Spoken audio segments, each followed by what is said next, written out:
Ancienne domestique défigurée, Caroline Herschel est devenue une chanteuse reconnue, une scientifique compilant des données astronomiques, la première femme à découvrir une comète, la première femme officiellement reconnue à un poste scientifique et la première femme à être membre honoraire de la prestigieuse Royal Society britannique. Caroline Herschel a apporté une contribution importante au domaine de l'astronomie. Alors découvrons maintenant la vie de cette femme incroyable.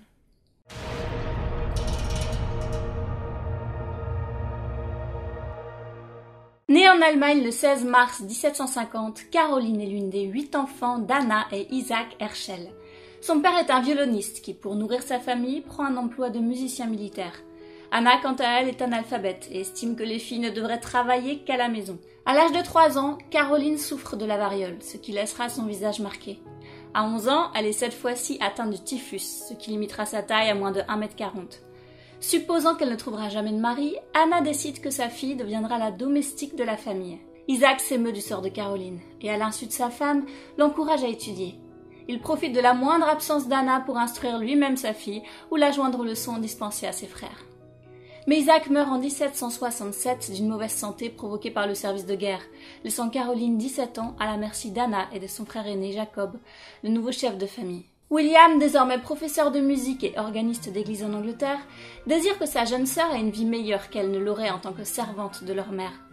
Il propose donc à sa famille que Caroline vienne vivre avec lui à Bath, s'entraîner à devenir chanteuse et donner des concerts avec lui. Caroline faisant la plupart des tâches ménagères, William accepte même de donner de l'argent à sa mère pour engager un serviteur à sa place.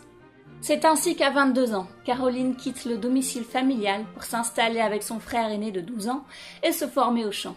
Elle fait le ménage pour William qui lui enseigne l'anglais, les mathématiques et lui donne 2 à 3 cours de chant par jour. La jeune femme prend également des cours de danse. Le travail porte ses fruits. Caroline commence à chanter en tant que soliste dans les oratorios de Handel, montée par William et devient une soprano reconnue. La passion de William pour la musique diminue au fur et à mesure que sa passion pour l'astronomie augmente. Afin d'observer des objets si faibles que personne ne les avait vus auparavant, il doit construire son propre télescope. Il entraîne rapidement sa sœur dans cette nouvelle passion. Caroline abandonne sa carrière musicale et devient son assistante. Elle se retrouve à passer des heures à polir des miroirs et monter des télescopes. William découvre la planète Uranus en mars 1781, ce qui lui permet d'être fait chevalier et nommé astronome de la cour du roi George III. En 1783, il entreprend une étude de 20 ans du ciel nocturne, l'étudiant section par section. Debout sur une échelle à son télescope, il décrit ses observations à Caroline qui enregistre ce qu'il voit. Le frère et la sœur compilent 2500 nouvelles nébuleuses et amas d'étoiles dans une liste qui sera finalement révisée, agrandie et renommée Nouveau Catalogue Général ou NGC. De nombreux objets non stellaires sont ainsi identifiés par ce numéro NGC. Encouragée par son frère dès 1782, Caroline commence à étudier seule le ciel à l'aide d'un télescope newtonien. Peu à peu, la jeune femme devient elle-même une astronome remarquée. Le 26 février 1783, elle découvre un amas ouvert connu aujourd'hui sous le nom de NGC 2360. Elle découvre également 14 nouvelles nébuleuses, dont Messier 110, également connu sous le nom NGC 205, le compagnon de la galaxie d'Andromède. Le 1er août 1786, Caroline identifie un objet voyageant lentement dans le ciel nocturne. Elle observe à nouveau la nuit suivante et alerte immédiatement d'autres astronomes pour les informer de ses coordonnées afin qu'ils puissent l'étudier. Caroline devient alors la première femme à découvrir une comète. Bien qu'elle aide son frère depuis des années, ses propres compétences d'astronome sont enfin reconnues. Cette comète périodique 35P Herschel-Rigolet reviendra nous rendre visite en 2092. En 1787, le roi George III emploie officiellement Caroline comme assistante de William, lui fournissant un salaire modeste et faisant d'elle la première femme payée pour des services scientifiques et donc la première femme astronome professionnelle. En 1788, son frère William se marie, libérant Caroline de nombreuses tâches ménagères. Caroline consacre son temps libre à l'observation du ciel. Au cours de la décennie suivante, elle découvre 7 autres comètes.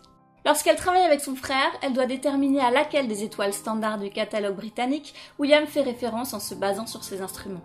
Le catalogue britannique est basé sur les travaux de Jan Flamsteed, le premier astronome royal d'Angleterre. Or, de nombreux décalages sont présents entre les positions des étoiles telles qu'observées par William et celles répertoriées dans le catalogue britannique. En 1787, William réalise qu'il lui faut un index croisé pour examiner ces décalages et confie cette tâche à Caroline. Le catalogue d'étoiles qui en résulte, publié en 1798 par la Royal Society, offre un index de chaque observation de chaque étoile faite par Flamsteed, une liste d'errata plus une liste de plus de 560 étoiles qui n'y étaient pas répertoriées. Après la mort de William en 1822, Caroline rentre chez elle en Allemagne et continue à travailler sur leur catalogue de nébuleuses. Elle reçoit la médaille d'or de la Royal Astronomical Society pour son travail en 1828 et en devient membre honoraire. Caroline Herschel décède paisiblement à 97 ans le 9 janvier 1848 dans sa maison de Hanovre. Elle est enterrée avec une mèche de cheveux de son frère William à côté des tombes de ses parents.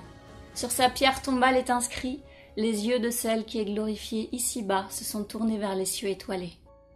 Plusieurs des comètes qu'elle a découvertes portent son nom, tout comme le cratère lunaire Caroline Herschel et l'astéroïde Lucretia, son deuxième prénom. Une chanteuse passionnée d'astronomie. Je ne sais pas pourquoi je ne pouvais m'empêcher de faire une vidéo sur Caroline Herschel. Si elle vous a plu, n'hésitez pas à mettre un petit pouce vers le haut ou à vous abonner à cette chaîne si ce n'est déjà fait.